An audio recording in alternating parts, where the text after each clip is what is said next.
what's happening at Eastward for a while, and we wanted to take this opportunity to answer some questions that came in from our post. A lot of questions about the Euro transom that we've done. You saw with the Jigging Jerks 30-minute video in gale force winds on a gray version of our boat with owner Chris Mazzarella.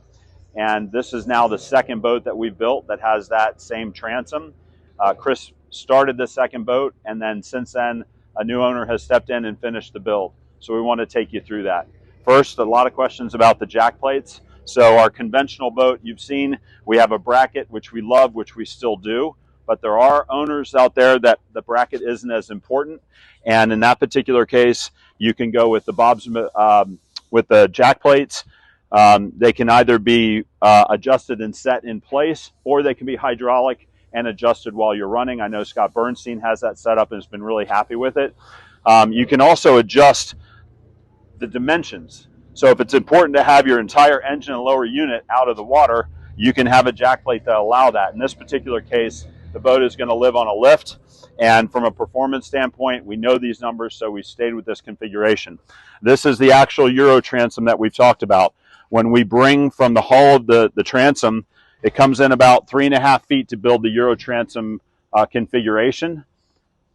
So with our conventional configuration, you have, this is your transom that the bracket's mounted to it, so you have an additional 3.5 feet of space. By the beam, you roughly end up with about 30 square feet. But for people that aren't in and out of the water and or prefer this look, we can do this as well. And we're really happy with the results, both on a performance standpoint and the aesthetics. So just wanted to show you what the view is from the stern of the boat, and you still preserve the space between the engines. He has a bracket for his dive ladder, and this will just show you how everything is laid out. And as you'll see when we get up in the boat, we have a bait well right here. It's about a 45 or 50 gallon bait well mounted in the middle of the transom.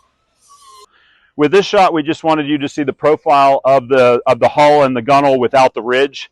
And in all of our boats up until Chris's boat, you've seen our cap has a ridge in it that changes the profile a little bit. It's a little bit more robust. It's up in the forward section of the boat. It's great if you spend a lot of time leaning against its gunnel, going overboard, pulling in grouper or heavier fish.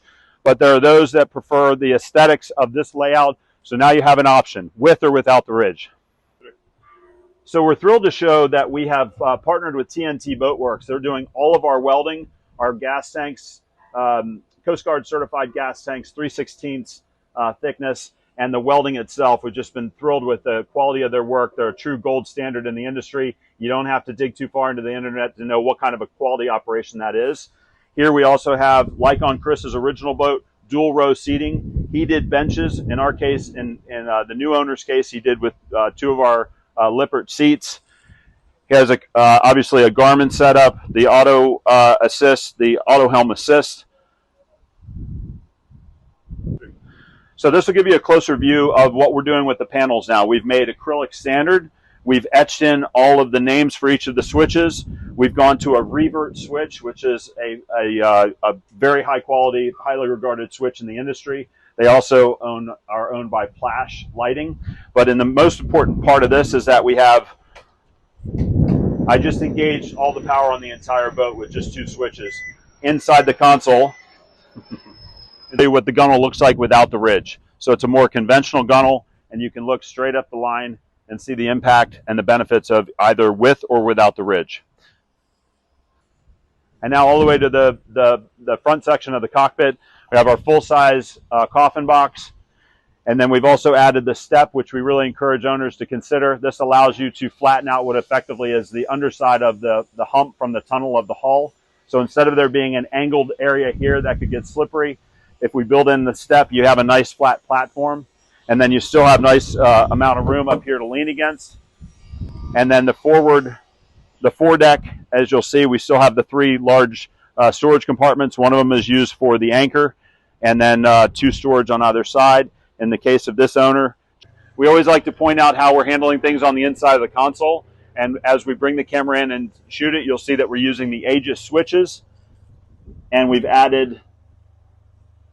put a lot of time and effort into how we're laying out the console, and you're still left with a ton of space on the front of the console for storage.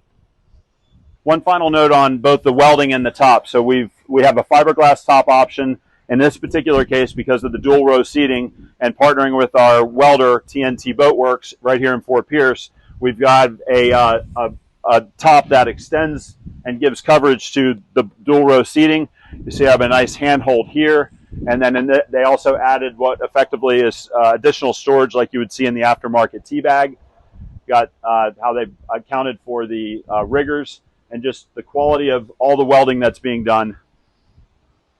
Thanks for joining us at Eastward Boats for this segment of What's Going On at Eastward. We hope you've found it informative.